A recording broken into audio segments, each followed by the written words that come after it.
All right, hello everyone, and welcome back to another edition of your Adrenal Fix, where we teach exhausted and burnt out adults the truth about their health so that they can get their health back. And I actually had to do inventory on what number this is, Morley. This is number 7.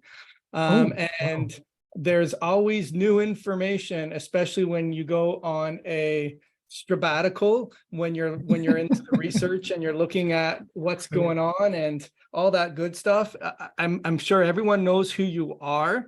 But just in case they don't, I just wanted to mention that you are the organizer and the producer and the founder of the Root Cause Protocol, as well as the Magnesium Advocacy Group. And really, I believe your mission, Morley, is to dispense the truth on what's going on in the world and what's going on with mineral balancing. And maybe you can just sort of piggyback from there. Yeah, no, I appreciate the intro, and my gosh, seven conversations. That's amazing. I like to separate fact from fiction. And I think what dominates the world of healing and nutrition is a lot of fiction, a lot of narrative, and people don't realize that. And so it's been an amazing process of discovery over the last 15 years to see what does the literature really say? Because I regard that as if you will, a bedrock of reality. Because if you're going to uncover some uncomfortable truths, you're going to publish it. And there's a lot of gold and then now hills. And I've been blessed enough to be able to identify a lot of articles. In fact, I came across a piece of paper that I put together. It was February of this year, and it was top 100 articles that I had read. And I just wanted to challenge myself. And I think I did like 65 just by memory alone. And I've been working to fill out the rest of the other 35. But, you know, there are about 25 or 30 authors who I've really come to rely on. And they're all truthers. They're all really committed to making sure that people know the cold, hard reality of what really runs the body, what runs the planet, if you will, in terms of metabolic standpoint. And it's been fascinating to kind of weave that together in a tapestry and help people understand what's going on. No, that's awesome. I know one of your sayings, and you've mentioned a story about how when you asked a noted researcher, and I don't remember who it was, what's new, and he mentioned to you, it's not what's new, it's what's enduring. And exactly. What's great is that I would have been more skeptical to think that newer produced research would stand the test of times and endure because of the politics and the gaming and the motivation behind the research. But it sounds like the research is still enduring as it trudges through time, I guess. Is that correct? Absolutely true. No, it's interesting. I mean, research has certainly evolved during the course of the 19th and 20th centuries, and now the 21st century. But it still has this bedrock of commitment to what's really going on. I think things did change, though, during the Reagan era, when the funding for research moved away from the government and went more towards big pharma. A lot of research is being funded by the fox that's guarding the hen house. I'm like, we've got to be careful about the conclusions we draw from that. But for the most part, it is this paragon of stable truth that we can rely on.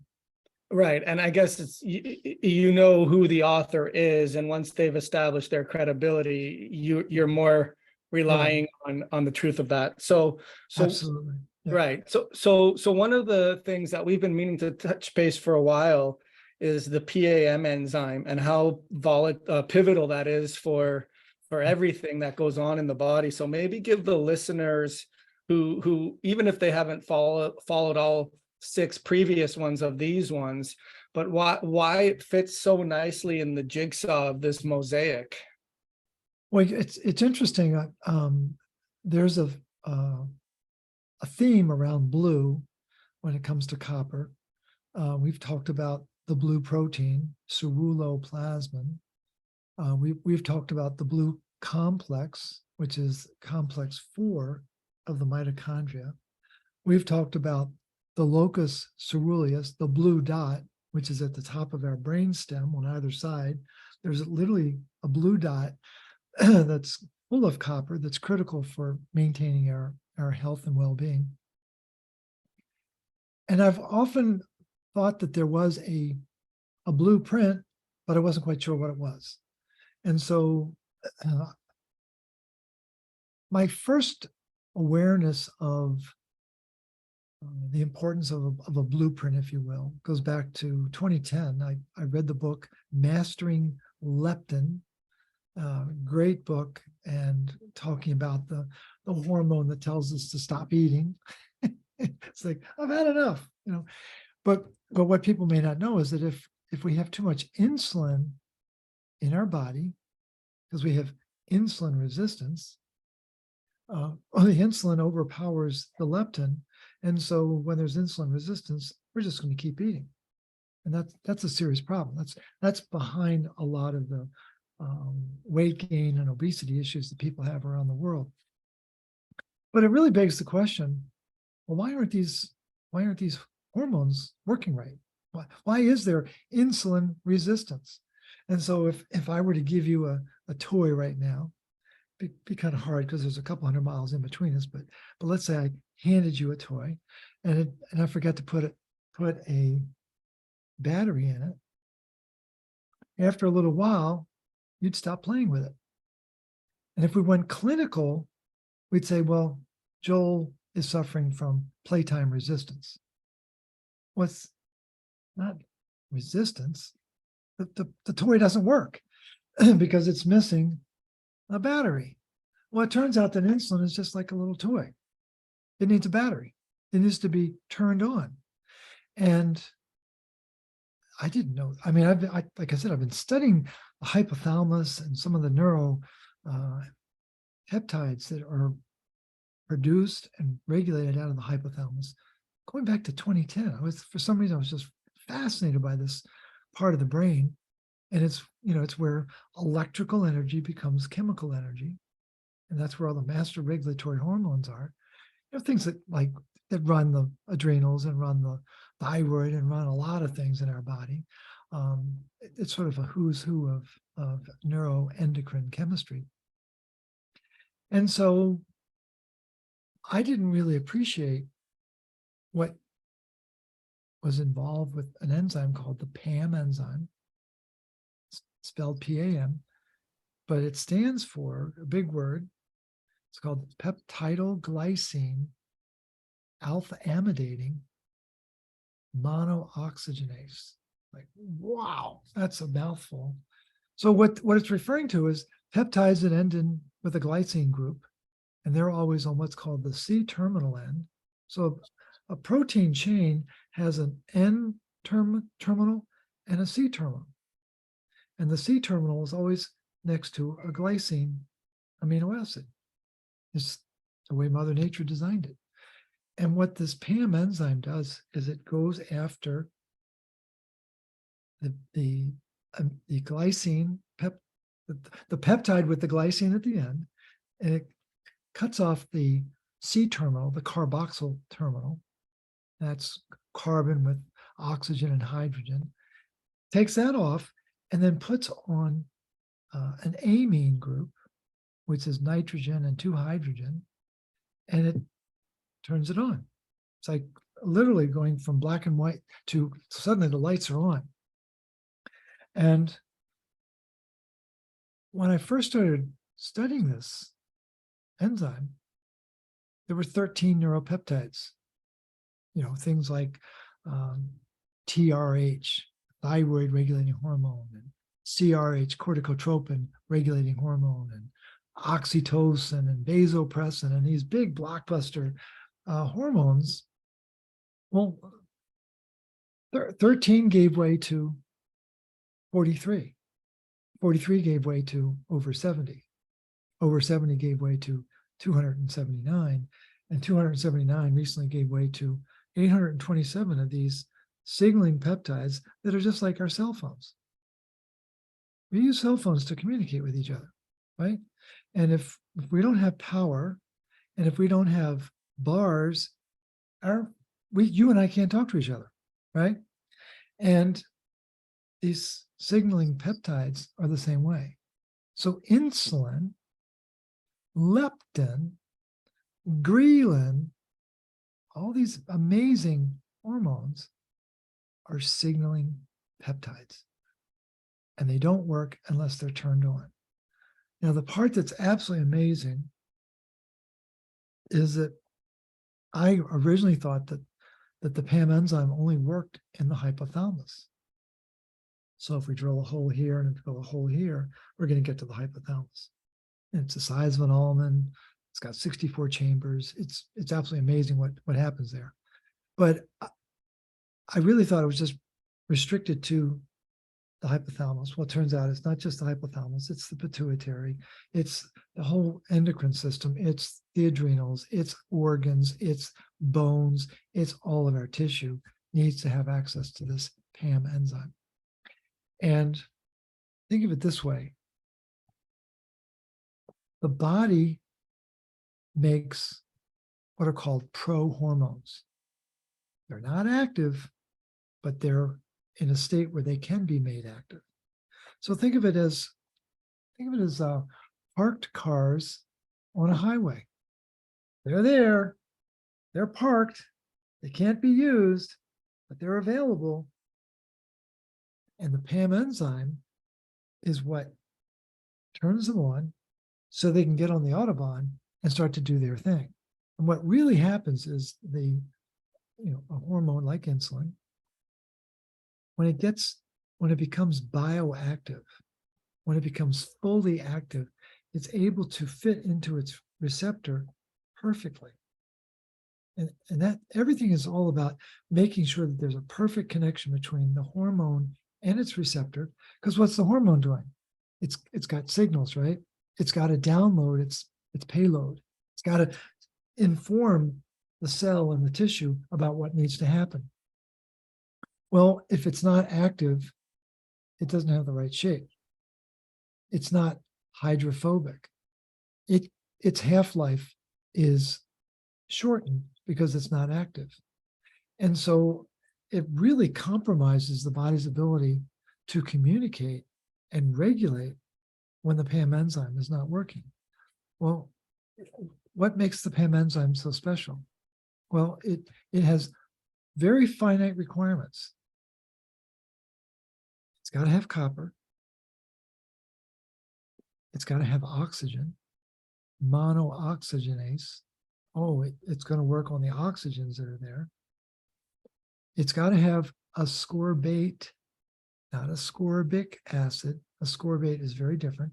When you look at ascorbate, you'll see a bunch of oxygens are available on the outside of the molecule.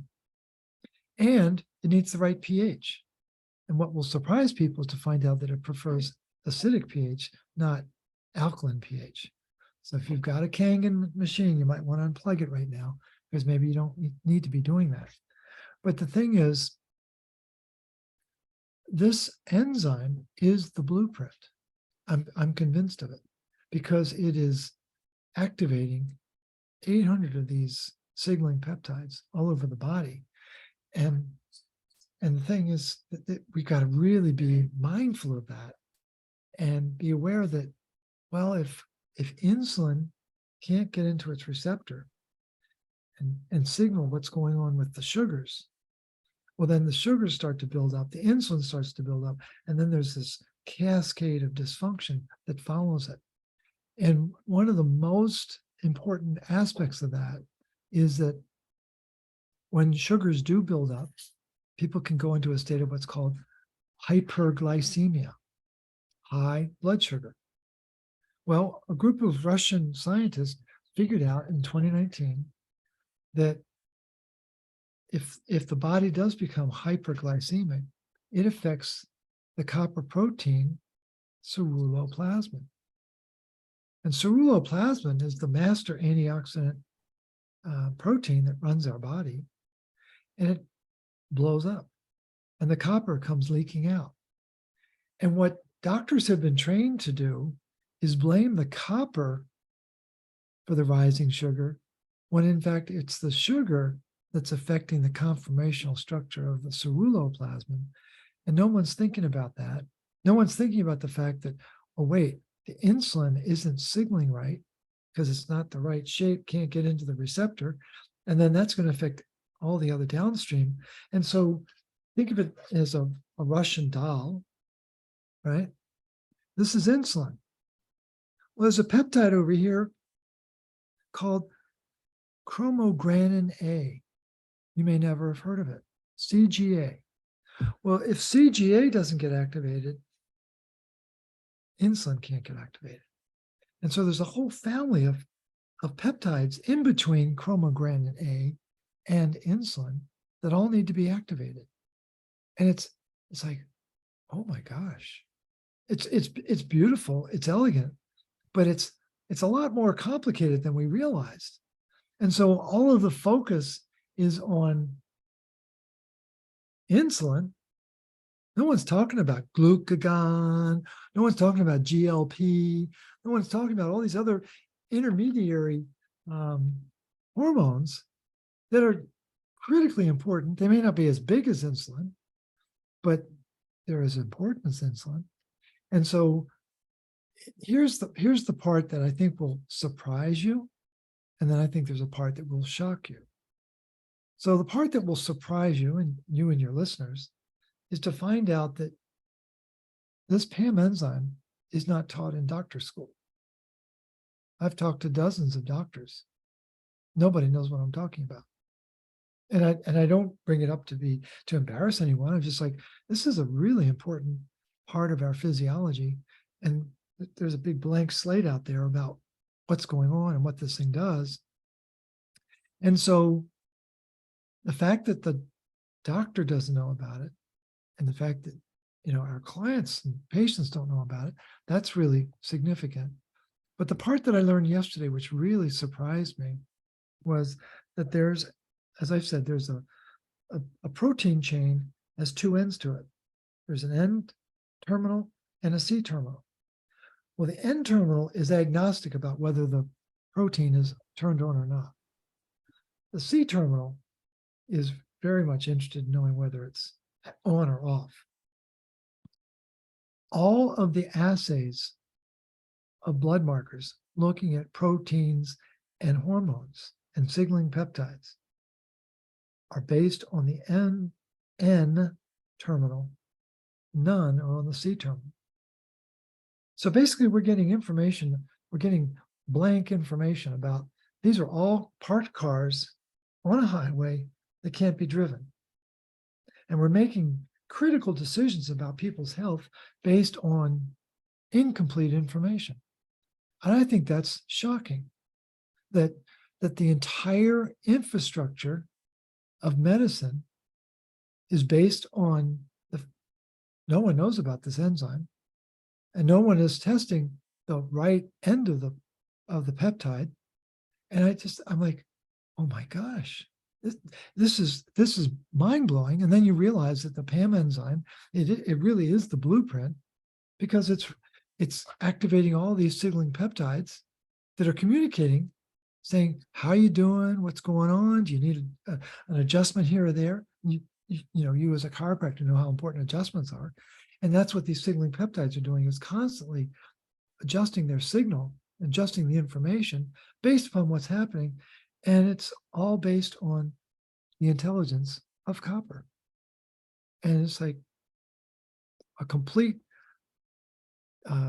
component of physiology that no one is talking about, no one is aware of. I mean, there's people at Hopkins and University of Connecticut Medical Center that are very well steeped in this, but it's not mainstream at all, either with the professionals, with the lay people. And then we find out the laboratories aren't even testing the right form of these peptides. So I find it absolutely mind-blowing. And I appreciate the chance to have this conversation to kind of tease it out a little bit and help people understand why it's so important. Yeah, no, that's awesome. Thank you for your work that you do to tease that out. Morley, as far as a couple things come in my brain when you're saying this is, so no one's talking about it, but it's there for the research. So, or there for the finding the articles that are being published about it. So what, sort of as a side question, what do you feel happens where this research that doesn't just get to go out in, in an email, and then next thing you know, it appears in a publication, it's got to be approved and so forth. But when it is, why is it not being taken by the baton and passed to the next level? What goes wrong with that? It's a wonderful question. I've thought about that many times. I've just come to realize that there's a Chinese wall between the research labs and the classrooms. And the adage is it takes 40 years before the bench research gets into the bedside. And I don't know what that's about. I mean, it's almost like a whole generation of practitioners needs to fall off before the next generation will pick it up. Right. But it's like, it doesn't pass the logic test, does it? If we learn that this enzyme is so critical, why wouldn't we want everyone to know about this? And people are always challenging me about the term, and you and I have talked about it, the term of copper toxicity. Well, I finally changed my whole narrative around it. I've decided that they're right. Copper is toxic to big pharma profit. That's really what it is. Copper does so much inside our body to create energy, clear exhaust. It colors everything, it connects everything. And now we find out this profound function of activating all of the endocrine, exocrine, and paracrine, and neuroendocrine, and enteroendocrine. I mean, so it's just unbelievable numbers of signaling peptides that need to be turned on. And it's not that what people need to realize is some of these peptides upregulate, some downregulate, and they're in communication with each other. So glucagon is supposed to be communicating with adiponectin, and and with insulin, and angiotensin is connecting with adiponectin as well. And it's like leptin and ghrelin are supposed to be communicating with each other, but if there's too much insulin, it doesn't happen. And so it's just this incredible menagerie of chemistry that needs to be active, not parked on the side of the highway. And I think for the listeners to understand, despite the chest beating out there that we're anemic and copper toxic, the truth is just the opposite. But we live in a world where glyphosate is a dominant feature of farming. Well, glyphosate's a perfect copper chelator. Fructose is a dominant part of food processing. Well, fructose is a perfect copper chelator. We live in a world where medicine is using antibiotics and statins very prevalently, and they have a huge effect on copper status. Well, when you start to combine all of that, and those are just 4 components, you begin to see the disappearing batteries inside our body. And despite the appearance of this really sophisticated breakdown of the human body, it's a body that's missing its batteries. And then we've talked about it. Copper is the general, and iron is the foot soldier. And it's no more sophisticated than that. You don't need to be in the military to know there's a difference between generals and foot soldiers. Generals have more brass, right? They've got more brass on their shoulder. Well, that's made of copper. But if you really want to clarify it, just picture the Battle of the Bulge without Patton. Well, that's the impact of a general.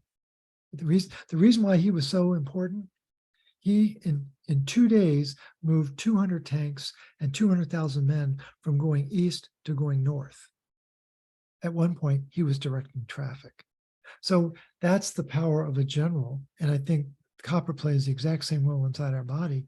And if our environment can't communicate with itself, both our internal environment communicating with itself, but also reacting to the external environment, well, then we can't possibly expect to be in balance and be in homeostasis.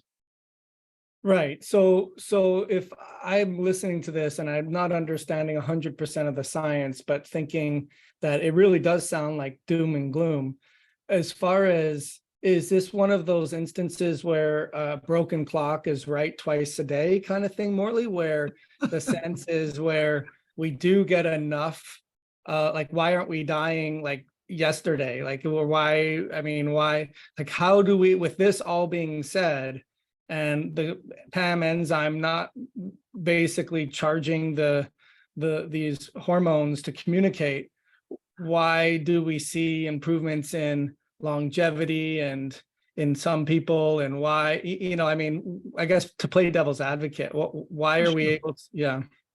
No, I think we have to draw a distinction between lifespan and health span. People may be living longer. I don't think they're living better. I think there's ample proof that we are a pretty sickly lot on this planet. When you begin to get into the statistics of the number of people who have metabolic syndrome, the number of people who have diabetes alone, heart disease is still the #1 cause of death. Cancer is right on its heels. You begin to look at the impact that uric acid is having, in large part because of the level of fructose in our diet. Well, this is not doom and gloom.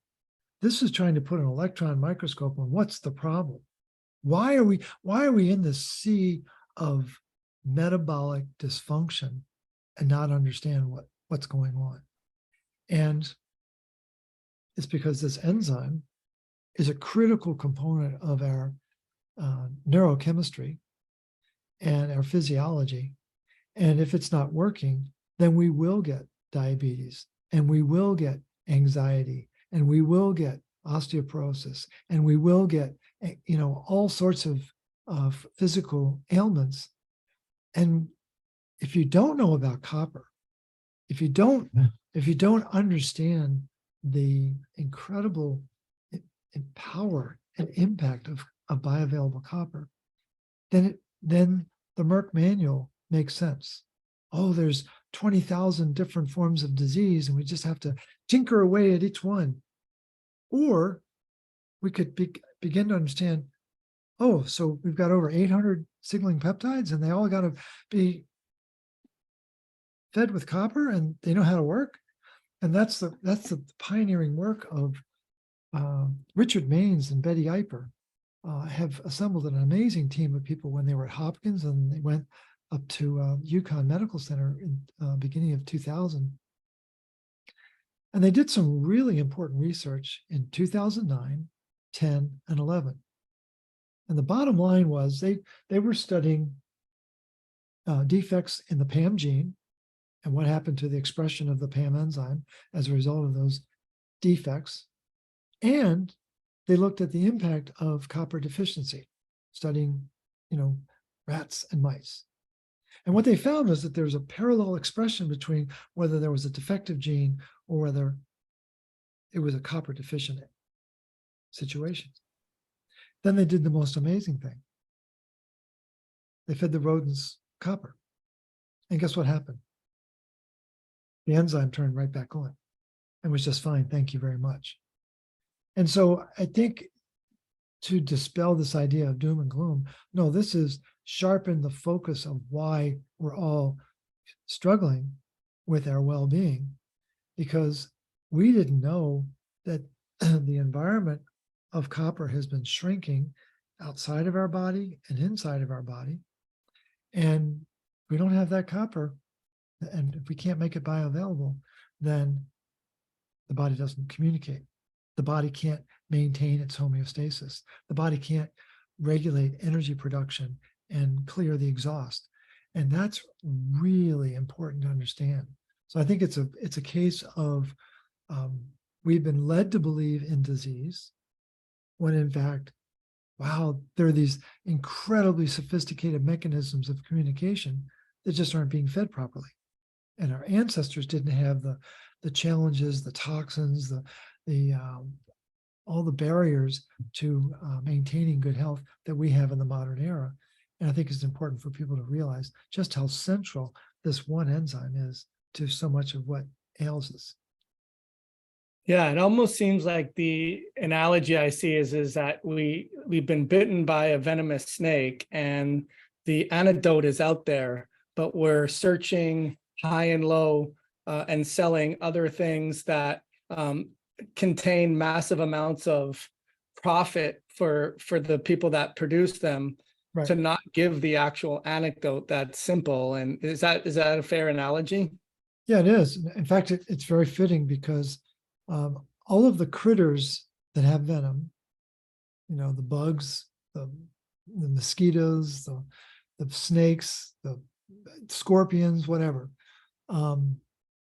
they have a very targeted focus. Their venom wipes out a key copper enzyme. It's called superoxide dismutase. And what the venom depends on is the PAM enzyme inside that critter. And so the critters that are biting us aren't faced with the devastating loss of copper in their supply, in their food supply, but the humans that they're biting are struggling to get the PAM enzyme to work, to respond to the bite. That's where all the controversy is. The PAM enzyme is alive and well in the critters that bite us, and it's not so well in the individuals. And this is all new information. Even though I've been studying it for so long, it's just been in the last few weeks that I've really come to understand the enormity of it. And Dr. Liz and I recently saw a great movie. If you haven't seen it, I would encourage you to see it. It's about Yogi Berra, famous Yankee catcher, and it's called It Ain't Over. Very entertaining movie about his gifted baseball playing. He'd sort of been eclipsed because of his personality. People have forgotten what a great ball player he was, but he coined many phrases called yogiisms, right? Well, he also coined a word called simplexity, and I've taken it to heart. And I really enjoy taking complex ideas and trying to boil them down into simple concepts that the average person can understand. Well, that's what we're talking about, the simplexity of the PAM enzyme. Right. It's amazing to see, from a spectator sport, your evolution as you go further and further down these rabbit holes, just the implications that having bioavailable copper has beyond, from I guess a general sense, the four main things of energy production and clearing exhaust and supporting the immune system, and then also supporting other reactions, but actually seeing all the minutia of why and continue to focus in further and further and further. So I just want to summarize a couple things, because one of the things that I see a lot that you've taught is the lack of bioavailable copper being loaded into ceruloplasm and having a percent that is not available. And I put a lot of emphasis, Morley, on the vitamin A to D ratio, so that the A can help load in the copper into that ceruloplasm. But now from what you're saying, if I'm interpreting correctly, when we have hyperglycemia, that also causes sort of the exodus of the copper being loaded into ceruloplasm. Is that a fair statement? It can work against it. Right. So think of it this way. There are two master enzymes that load copper into enzymes. These enzymes load copper into they're called cuproenzymes. And they have the letters ATP7A and ATP7B. Well, 7B is called the Wilson's enzyme, and that's the enzyme that loads copper to make ceruloplasmin. And as you noted, you got to have retinol. It's got to be turned into what's called retinoic acid. It's actually a hormone. And I'm searching madly to see, does retinoic acid require the PAM enzyme? I haven't found that yet, but I think it does. And so the pump needs the retinoic acid in order to load the copper into the ceruloplasmin protein. And as you just noted, wow, if we've got a sugar problem, that hyperglycemia, according to the researchers in Russia, it's going to cause a problem with the structure and function of ceruloplasmin, and the coppers are going to leak out. Okay, that's a big issue. The other pump is called ATP7A, called the Menkes enzyme. And that enzyme is loading all the other copper enzymes, incredible number of copper enzymes. But what's especially important is the ATP7A is what loads the copper into the PAM enzyme. And so you want to make sure that you've got the retinol in your diet to activate the pumps to get the copper into the critical enzymes that are running and regulating the body. And so it just becomes this house that Jack built, series of dominoes that have all got to be lined up. But if you don't have copper in your diet, if you don't have retinol in your diet, those are two key components that are going to work against the body's natural ability to keep itself in balance, but also maintain its energy production, immune system, as you know, and so on and so forth.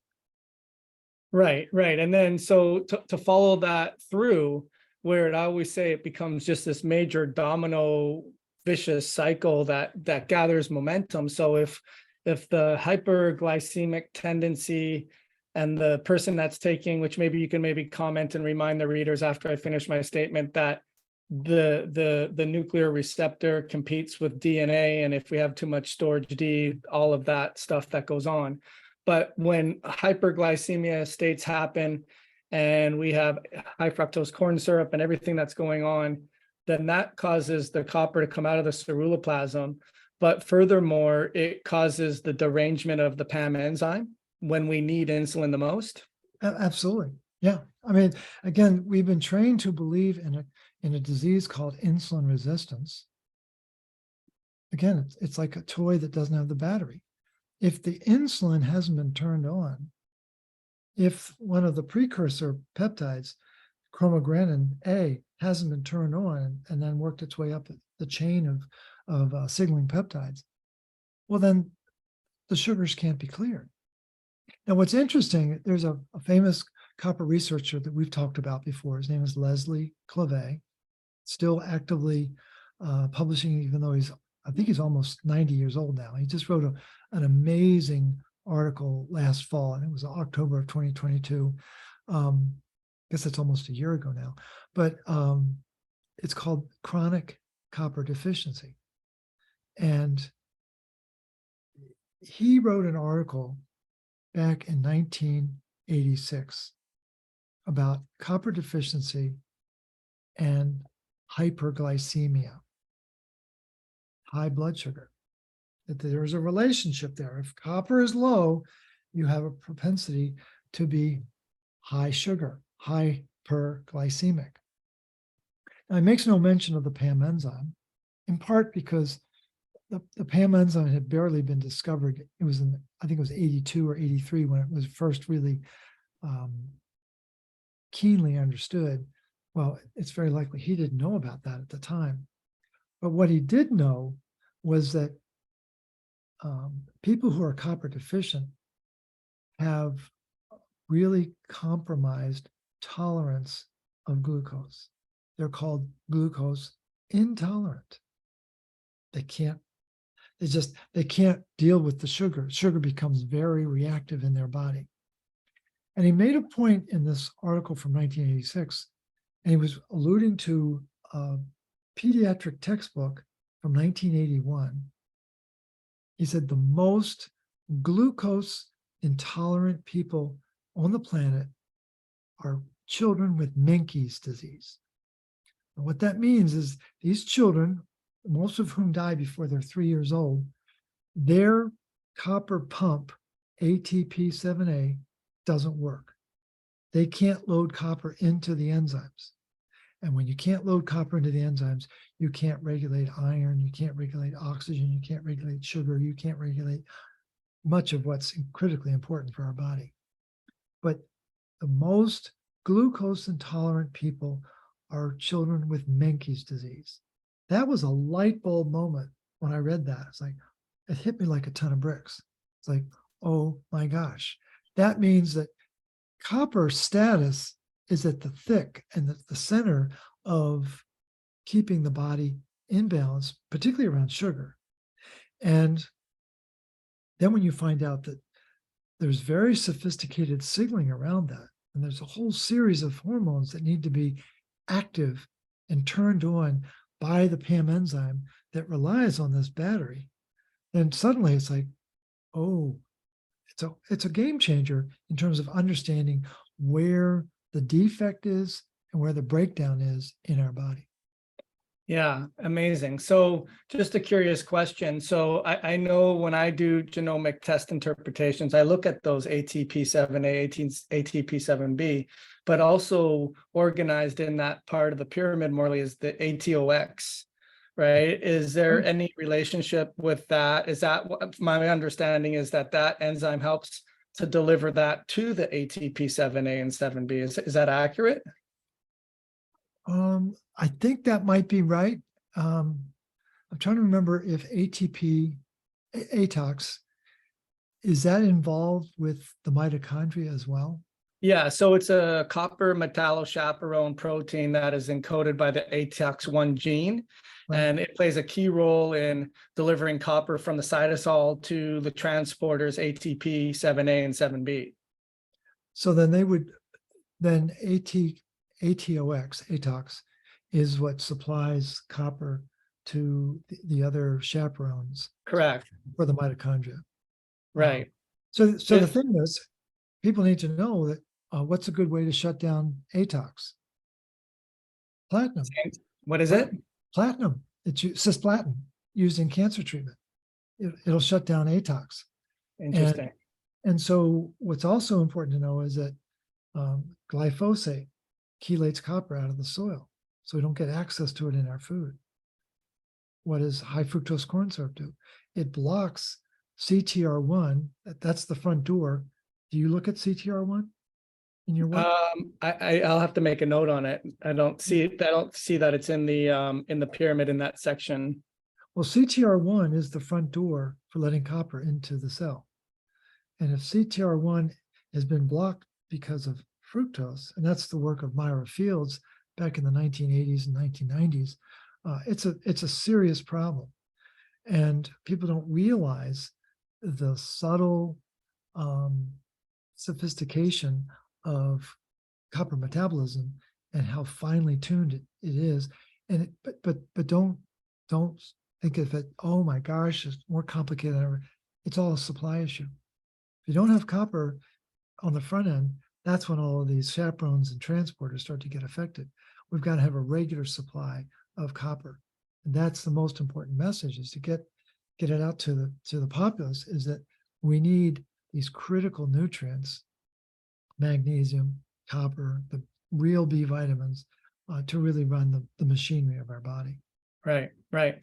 So just as an aside, I happen to have two or a homozygous SNP on the ATOX1 gene. And I think no matter what, if we are all in this environment and we all have these disruptors to copper metabolism, like you've said, high fructose corn syrup, glyphosate, iron-enriched filings, lack of retinol in our foods, incorporating too much vitamin D, all of the creating fear, like you've mentioned, all of these things, whether you have an ATOX1 gene or not, what I've looked at is that you don't need as much as those things to tip the balance of power to fatigue and exhaustion and burnout. Yeah, you're going to be certainly compromised, but I think, to me, I'm of the camp that says that these gene issues are not permanent. I think they're more energy driven, and so we're back into a chicken and egg situation. And what can we do to restore proper energy production that can begin to offset this allele, whatever the problem might be? And so I think that people need to realize that the research that Dr. Maines and Dr. Eiper did, and they're a husband and wife team, by the way, but have done amazing research over the decades. They clearly demonstrated that even if you did have a genetic issue with your PAM enzyme, it can be recovered with proper copper supplementation. I think it's Right. an important message for people to know, because Right. the genes appear very fixed and concrete and scary. And I think they are very malleable, and they do respond to changes in the environment, certainly the energetic environment, especially. Yeah. Yeah. Oh, I agree. And I use it as a blueprint, but at the end of the day, your lifestyle and what we call the epigenetic factors are going to make those genes run. Right. What with the, like, I always use the analogy, if a gene analogy is a 2-lane highway when it's challenged the most, and 8-lane highway when it's not, you could still have a lot of backup on an 8-lane highway, and you could still have clearage of a 2-lane highway as well. Sure. So Yeah. so as far as the RCP goes, with your new uncovering of the importance of the PAM enzyme, does it lend more credence to the stops and starts that you've already put in there, or does it bring some new concepts into there as well? That's a great question. I don't know that we have command of this just yet. On the surface, I don't see changes. Big changes certainly are not going to be coming forth, because I think for whatever reason we've got a very good grasp of what it takes to rev up the engine. I think what the PAM enzyme does is it gives us a very clear understanding about where a major part of the problem takes place. I think what it's also doing is underscoring the importance of proper supplementation, particularly around the copper. And I think we're increasingly skeptical about the prevalence of copper in the food system. I think people need to realize that the nutrient tables that you're relying on as providing information haven't been updated for a long time. So it's very flawed information there. And I think what we need is a regular, steady stream of nutrients, which is what the protocol is all about. But I think what it also does is it underscores the importance of staying on top of the iron with the blood donations, and the importance of releasing our fears. When I first started this work, I didn't really understand the emotional side of it. And I was blessed to be working with Rick Malter, who's a clinical psychologist and really had command of that. And he really tried to pass that on to me. But I don't think it's been until the last few years that I really understood the power of the emotional side to affect the physical side. And so I would encourage people to realize that, oh my gosh, I might have this problem, Gene. Well, what you also have is maybe a chronic fear index that you've got to deal with that as well. Well, it's not just the gene though. I mean, it's the test, right? It's the test result. So they'll have a test result and they're really into their, and I would echo that sentiment, is I have to reassure the patients that I work with that they have everything they need in their power and their ability to heal to overcome this.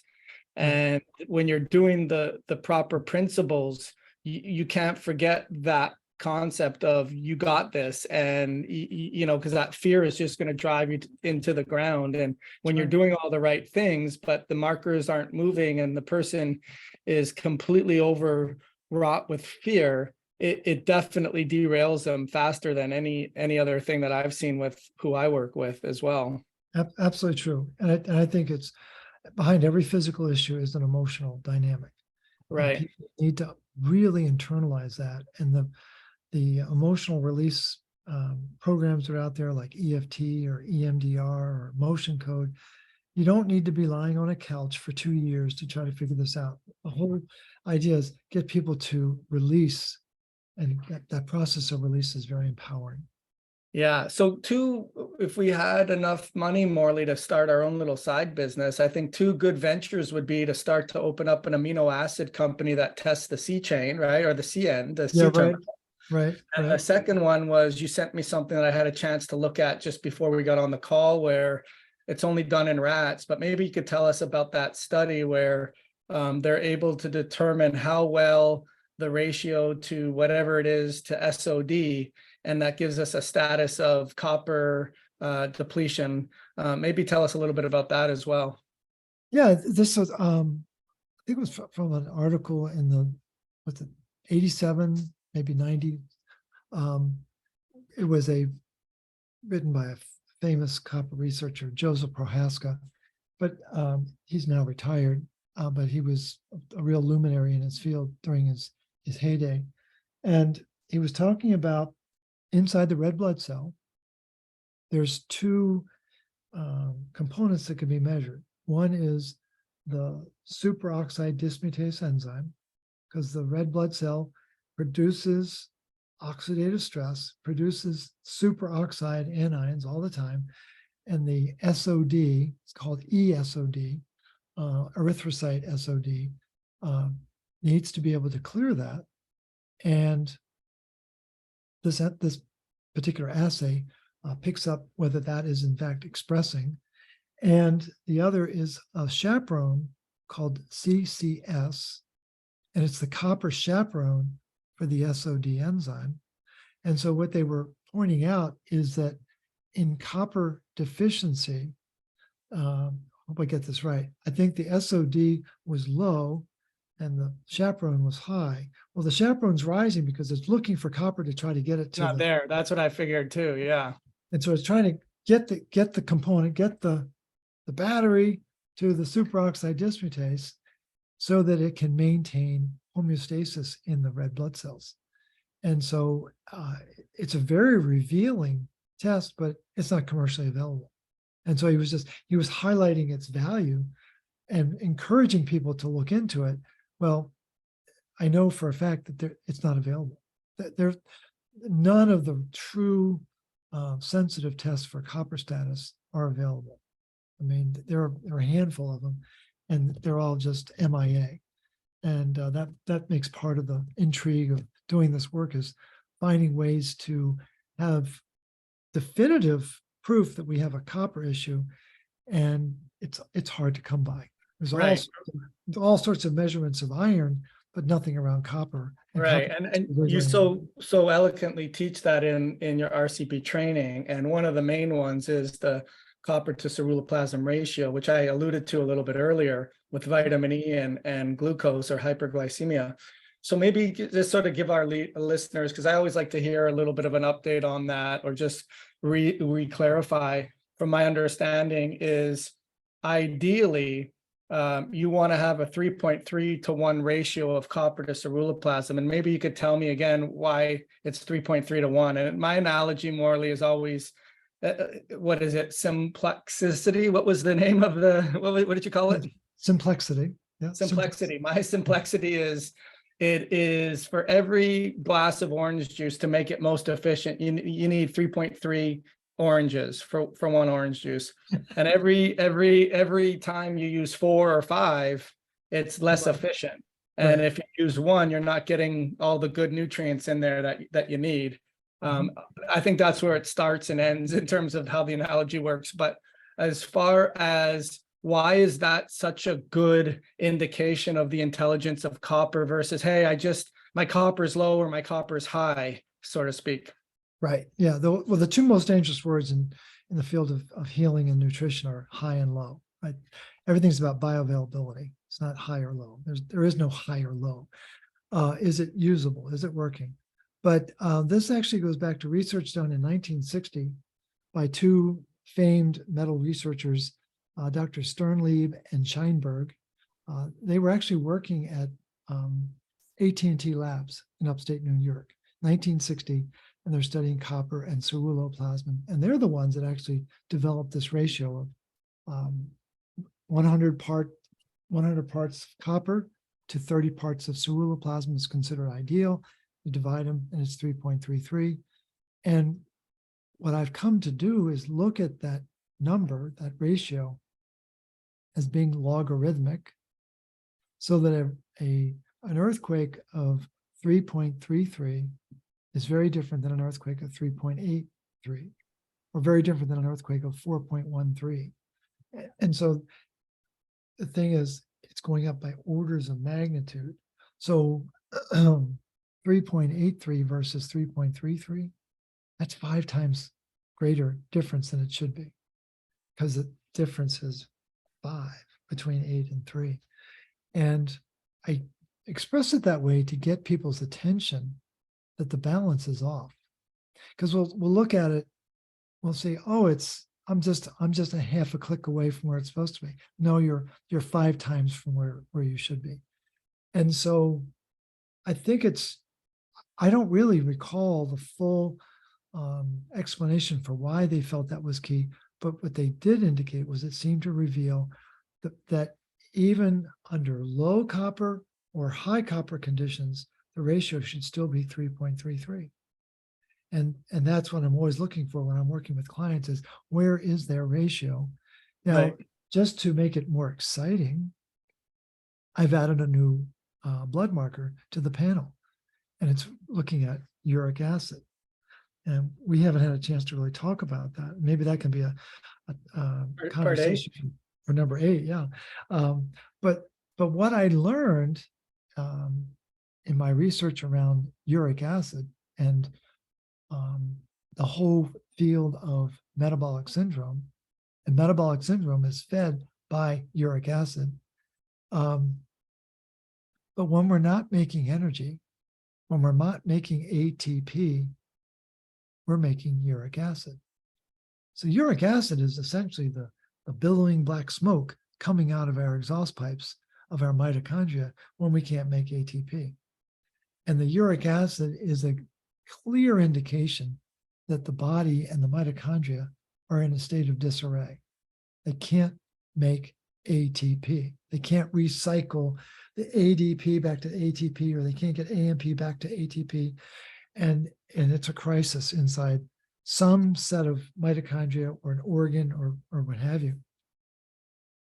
So what I've done now is I'm measuring uric acid, or we're looking at uric acid, and the lab range is wide enough to put a Mack truck through sideways. So we're trying to really narrow it down and say, if you're not within 4 to 5, then you got a problem. And Both high or low. I mean, both on the high and low side. right, exactly. And so when does heart disease kick in? Well, according to the practitioners who focus on uric acid, it starts at 5.5. That's a really critical threshold. I've got clients that are in the 7s.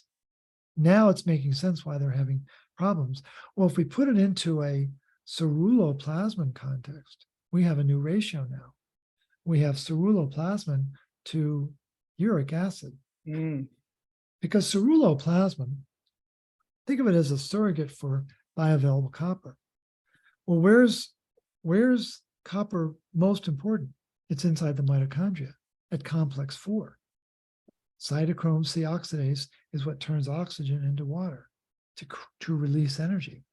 Critical activity.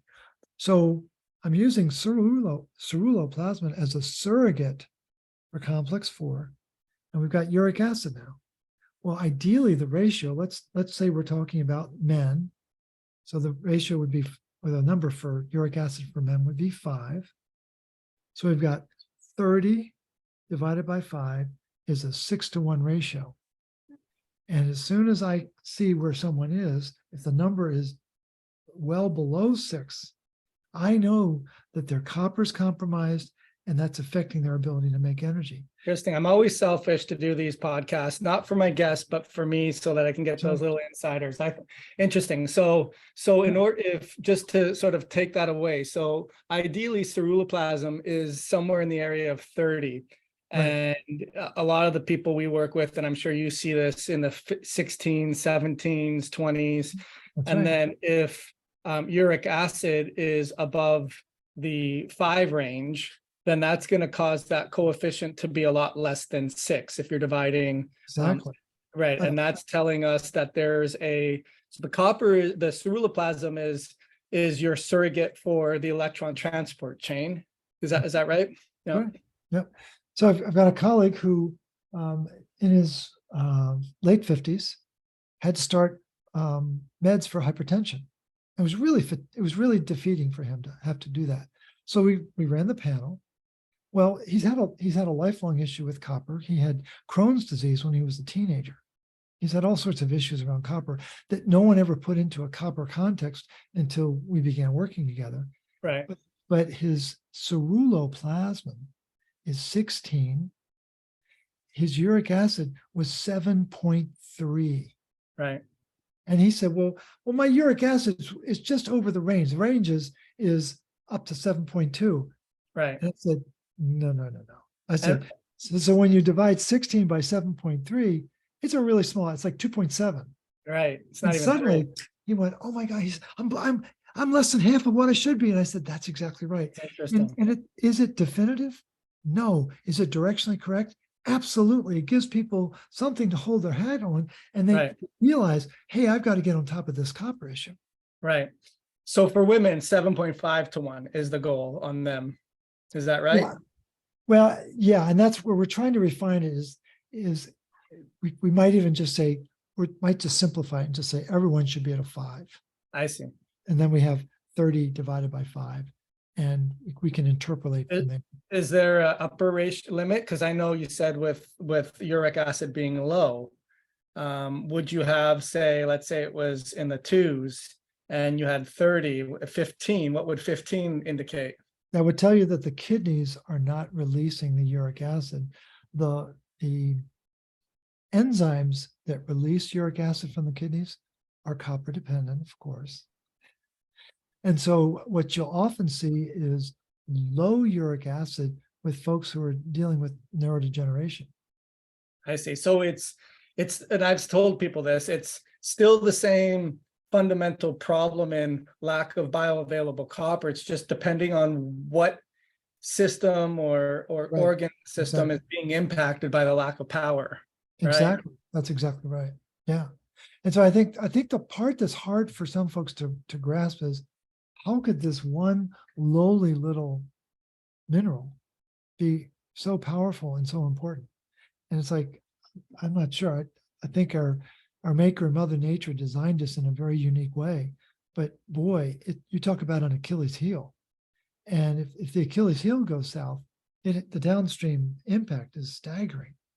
So in wrapping up though, Morley, if we were to have a utopian world and we could do whatever we wanted by rubbing the genie as many times as we could, how would we fix this? The first thing I would do, I mean, we have complete sway over the world, right? Yeah. Glyphosate is gone. High fructose corn syrup is gone. Statins are gone. That's where I'd start. And the statins, because they're mitochondrial disruptors, is that what it is? Yeah. Absolutely. And Again, go ahead. we're bucking 3 big containers of activity. I mean, Right. statins are the first $1 trillion product on planet Earth. I mean, Right. there's a juggernaut behind it. Of course, we know that. But if we're trying to make a seismic shift, that's where I would start. And also too, because of the fact that cholesterol is the oxygen sink, right? So if we don't have the ability to sequester that, then we have oxidation of lipids and so forth, right? Right. And the whole controversy was they never told us what the problem was. The problem was the lipids were getting rusty. Well, why are they getting rusty? Because there was too much iron in our blood. Why was there too much iron? Oh, we didn't have enough copper and ceruloplasmin. They forgot to tell us the most important part. And so we were held hostage for 65 years around this blood chemistry. It goes back to the beginning of time. So it just missing information. You know, I think about you and your research, and last time we talked, you were a bit deflated with what's the purpose of this all. It sounds like you're in a better place. Yeah, also absolutely. too, I would imagine with the researchers, I mean, if I published stuff on the PAM enzyme that was groundbreaking and it doesn't even hear a tree in the forest fall, I would want to yell from the rooftops, hey, this is important here. You know. Well, I think that the issue is, if nobody knows about it, why would they pay attention to the research? Out of sight, out of mind. Yeah, but the fact that it's being researched though tells you there's inquisitive minds out there like yourself. Absolutely. Yeah, Totally agree. No, it's just, and it's intensely researched. I mean, it's not just like, well, I'm kind of bored today. I think I'll take a look. This is like, we're talking about like a Manhattan project. Interesting. Yeah. So to keep a prelude to the part 8, I would love to get your, and I was hoping to talk about it today, but I don't think we're obviously going to have time, is the whole concept of ferroptosis, because that seems to be a big area of conversation when I'm doing the research with the nutrigenomics and Bob Miller and you know, and I really want your chocolate and his peanut butter to talk together, because every now and then do I hear the importance of bioavailable copper in that whole process. So anyways, maybe we can talk about that next time.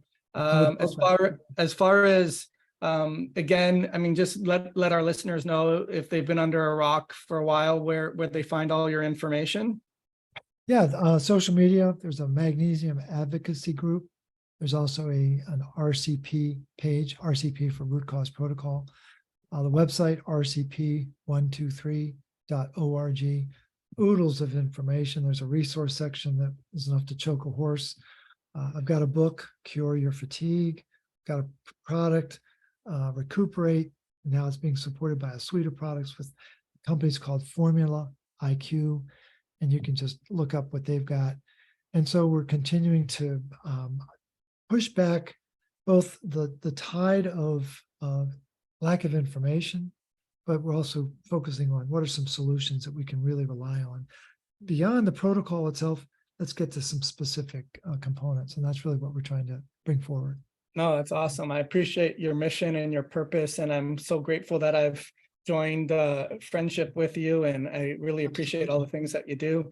I'll leave sign off for another time to be continued. And I look forward to our next conversation, Morley. Absolutely, Joel. Thanks so much for your time. Thank you.